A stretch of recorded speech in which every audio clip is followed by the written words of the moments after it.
Hello programmers, আমরা গত পর্বে দেখেছিলাম আমরা কিভাবে পাইথনের মাধ্যমে একটা ফাইল ক্রিয়েট করব এবং সেটার ভিতরে রাইট করব। তো আমরা দেখব এবার কিভাবে একটা ফাইল ক্লোজ করব এবং ডিলিট করব, যে সেটা পাইথনের মাধ্যমে।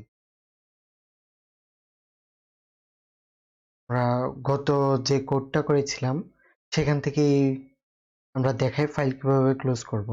এটা খুবই গুরুত্বপূর্ণ একটা ব্যাপার, যদিও এটা না করলেও চলে ফাইল ক্লোজ করার। তারপর আমরা যদি ক্লোজ করে দিই সেটা ভালো। আমরা যখন ফাইল নিয়ে কাজ করব, যখন আমরা ফাইলটা ওপেন করব, তখন আমরা চেষ্টা করব যে ফাইলটা ক্লোজ করার।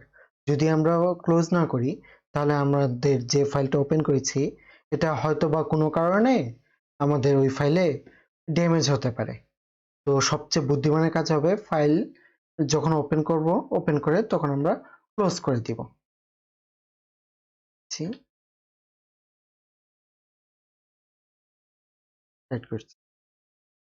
ওকে, তো আমরা এগুলো কেটে দিই।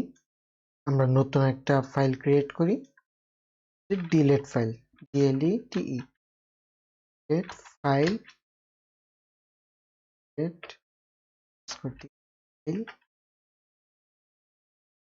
Dot P Y. তো আমরা এখানে কি করব, আমরা এখানে ফার্স্টে আমরা এখানে কি ডিলিট করব সেটা আগে দেখে নিই। ধরেন আমরা এখানে নিউটা ডিলিট করে যাচ্ছি, নিউ ডট টিএক্সটি, এই ফাইলটা আমরা ডিলিট করতে চাচ্ছি। তো আমরা কি করব, আমরা ফার্স্টে ইম্পোর্ট করব, ওএস ইম্পোর্ট করব। তাহলে ইম্পোর্ট লিখে আমরা ওআরটি ইম্পোর্ট ওএস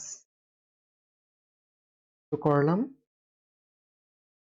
করার পর ওএস ডট রিমুভ, রিএমওপিই, রিমুভ দিয়ে আমরা যে ফাইলটা ডিলিট করতে চাচ্ছি সেই ফাইলটা ডাবল কোটেশনের ভিতর রেখে জাস্ট লিখে দিব নিউ ডট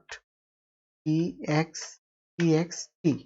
তাহলে দেখবো আমরা রিমুভ করি, এই তো আমাদের এখানে যে নিউ ডট টিএক্সটি ফাইলটা ছিল সেটা ডিলিট হয়ে গেছে। আচ্ছা, এখন ধরেন আমি চাচ্ছি, ধরেন আমি যে ফাইলটা করতে চাচ্ছি, ডিলিট করতে চাচ্ছি, এই ফাইলটা এখন আমার কাছে নেই। ধরেন আমি একটা অজানা একটা ফাইল দিলাম, এই ফাইলটা যদি আমার কাছে নেই, এখানে আমার ফোল্ডারের ভিতর নেই, তাহলে যদি আমরা এখানে রান করতে চাই তাহলে একটা এরর শো করবে। এই তো এনে বলতেছে এই ফাইলটা আমার কাছে নাই, এই ফাইলটা আমার কাছে এক্সিস্ট না। তো আমরা কি করব, আমরা এই এররটা খুব সুন্দর করে হ্যান্ডেল করতে পারি। তো হ্যান্ডেল করতে গেলে আমাদের ফার্স্টে কি করব,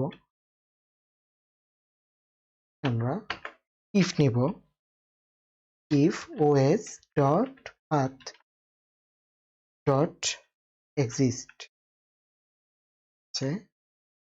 যদি আমার এই ফাইলটা যদি থেকে থাকে, ধরেন আমার এই ফাইলটা নাই, এনি ডাব্লিউ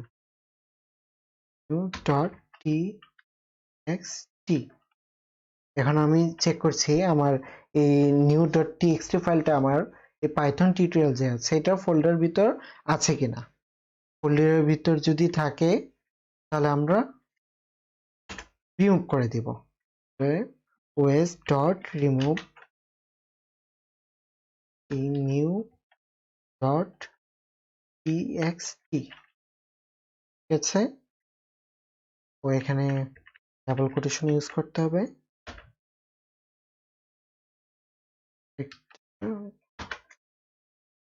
যদি আমার এই ফাইলটা থেকে থাকে তাহলে আমরা ফাইলটা রিমুভ করে দিব, আর যদি না থাকে এলস হয়, এলস তাহলে আমরা প্রিন্ট করব যে দিস, সরি লিখে করি, সো ডবল আর ওয়াই, সরি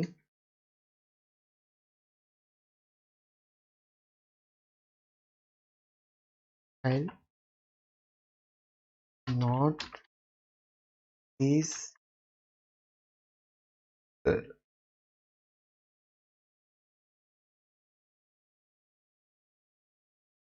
ওকে, যে আমরা রান করি, এই তো এখানে দেখাচ্ছে sorry this file is not exist. তার মানে কি, আমরা এখানে চেক করছি যে ইফের মাধ্যমে চেক করছি যে এই ফাইলটা আছে কিনা। যদি এই ফাইলটা থেকে থাকতো তাহলে কি হতো, এই ফাইলটা এই ইফ ব্লকে ঢুকে এটা রিমুভ হয়ে যেত। যেহেতু দেখছে এখানে এই কন্ডিশনটা ফলস, তখন আমার এলসে এসে এই লেখাটা প্রিন্ট করছে। ওকে, আজ এ পর্যন্তই। আপনারা এগুলো অবশ্যই কোড করবেন, যদি না করেন তাহলে আপনারা ভালো করে বুঝতে পারবেন না। তো ভালো থাকেন, সুস্থ থাকেন, দেখা হচ্ছে পরবর্তী ভিডিওতে। ধন্যবাদ।